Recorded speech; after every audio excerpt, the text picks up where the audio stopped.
ಕೋಪಕ್ಕೆ ಇಡೀ ರಾಜ್ಯದಲ್ಲೇ ನೀವು ಫೇಮಸ್ಸು.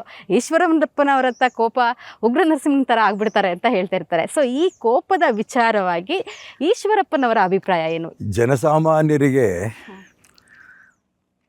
ಸರ್ಕಾರದಿಂದ ಆಗಬೇಕಾದಂಥ ಕೆಲಸಗಳು ಆಗಲಿಲ್ಲ ಅಂದಾಗ ನನಗೆ ಸಿಟ್ಟು ಬರೋ ಸಹಜ.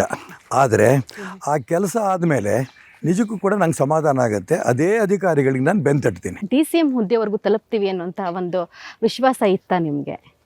ನಾನು ಶಿವಮೊಗ್ಗ ನಗರದ ಭಾರತೀಯ ಜನತಾ ಪಾರ್ಟಿ ಕಾರ್ಯಕರ್ತ ಕಾರ್ಯದರ್ಶಿ ಆಗಿದ್ದೆ.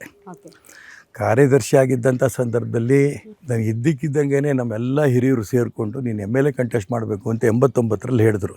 ನನ್ನ ಎದುರಿಗೆ ನಿಂತವ್ರು ಬಹಳ ದೊಡ್ಡವರು ಕಾಂಗ್ರೆಸ್ಸಿಂದ. ಇದು ಮೊದಲನೇದು. ಎರಡನೇದು, ಅವ್ರ ಎದುರಿಗೆ ಗೆಲ್ಲಂಥ ವ್ಯಕ್ತಿತ್ವ ನನಗಿರಲೇ ಇಲ್ಲ. ತುಂಬ ಚಿಕ್ಕವನು ನಾನು. ಆದರೂ ಅವರೆಲ್ಲ ಸೇರಿ ಒತ್ತಾಯ ಮಾಡಿ ನೀನು ಮೂರು ತಿಂಗಳು ಓಡಾಟ ಮಾಡಿ ಚುನಾವಣೆಗೆ ಹೆಂಗಿದ್ರು ಸೋಲ್ಬೇಕು ಅಂತ ನೀನೇ ತೀರ್ಮಾನ ಮಾಡಿದ್ಯಾ, ಸೋತ್ ಫ್ಯಾಕ್ಟ್ರಿಗೆ ಹೋಗು ಅಂದರು. ಪಾರ್ಟಿ ಹೇಳಿದಂಥ ಕಾರ್ಯಕ್ಕೆ ಸೂಚನೆಗೆ ನಾನು ಪರಿಪಾಲನೆ ಮಾಡಬೇಕು, ಕಂಟೆಸ್ಟ್ ಮಾಡಿದೆ. ಎಲ್ಲ ಕಾರ್ಯಕರ್ತರು ಮನೆಗೆ ಹೋಗಿ ಕಾರ್ಯಕರ್ತರ ಸಂಘಟನೆಯಿಂದ ಗೆದ್ದೆ ವಿನಃ ನಾನು ನನ್ನ ವೈಯಕ್ತಿಕ ಪ್ರತಿಭೆ ಅವತ್ತು ಏನೂ ಇಲ್ಲ.